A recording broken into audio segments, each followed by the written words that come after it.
26 Rafale விமானங்களை வாங்க India France ஒப்பந்தம். இந்திய கடற்படைக்காக சுமார் 63,000 கோடி மதிப்பில் 26 ரஃபேல் போர் விமானங்களை வாங்க பிரான்சுடன் ஒப்பந்தம் செய்த இந்தியா. இதனால் இந்திய கடற்படைக்கு மேலும் வலு சேர்க்கும் விதமாக இந்த ஒப்பந்தம் அமைந்துள்ளது.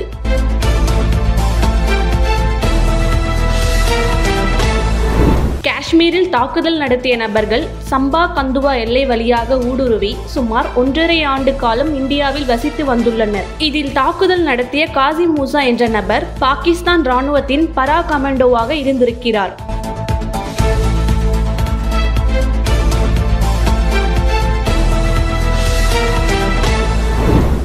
தமிழகம் முழுவதும் பரபரப்பை ஏற்படுத்திய பொள்ளாச்சி பாலியல் சம்பவம் தொடர்பான வழக்கு வரும் 13ஆம் தேதி தீர்ப்பு வழங்கப்படும் என கோவை மகளிர் நீதிமன்றம் அறிவிப்பு.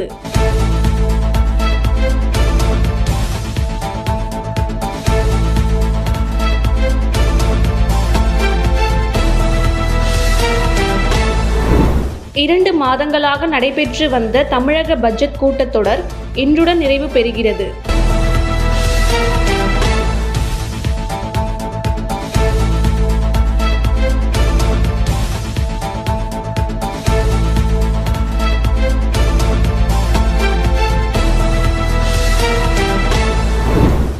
ஆண்டுகளுக்கு பிறகு மீண்டும் கைலாஷ் மானசரோவர் யாத்திரை. இந்தியாவுடனான ஒப்பந்தத்தின் அடிப்படையில் முன்னேற்பாடுகள் நடப்பதாக சீனா அறிவிப்பு.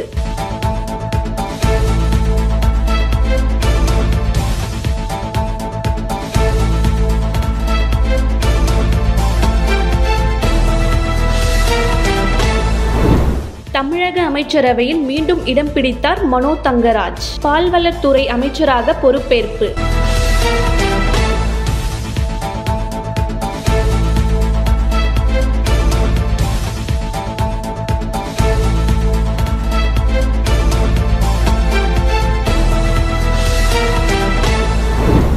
தேர்தல் மற்றும் கட்சி பணிகள் குறித்து ஆலோசிக்க வரும் 3ஆம் தேதி திமுக மாவட்ட செயலாளர்கள் கூட்டம் கட்சி தலைவர் ஸ்டாலின் தலைமையில் நடைபெறும் என அறிவிப்பு.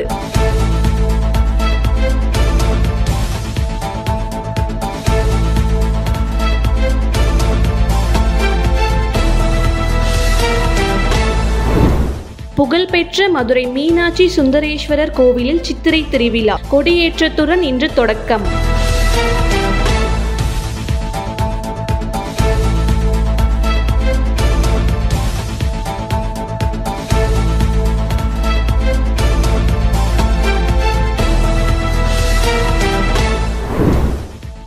IPL கிரிக்கெட்டில் வியக்கத்தக்க சாதனை படைத்த ராஜஸ்தான் அணி வீரர் 14 வயதில் T20 சதமடித்து அசத்திய வைபவ் சூரியவன்ஷி T20 கிரிக்கெட்டில் குறைந்த வயதில் சதமடித்த முதல் வீரராக உலக சாதனை படைத்துள்ளார்.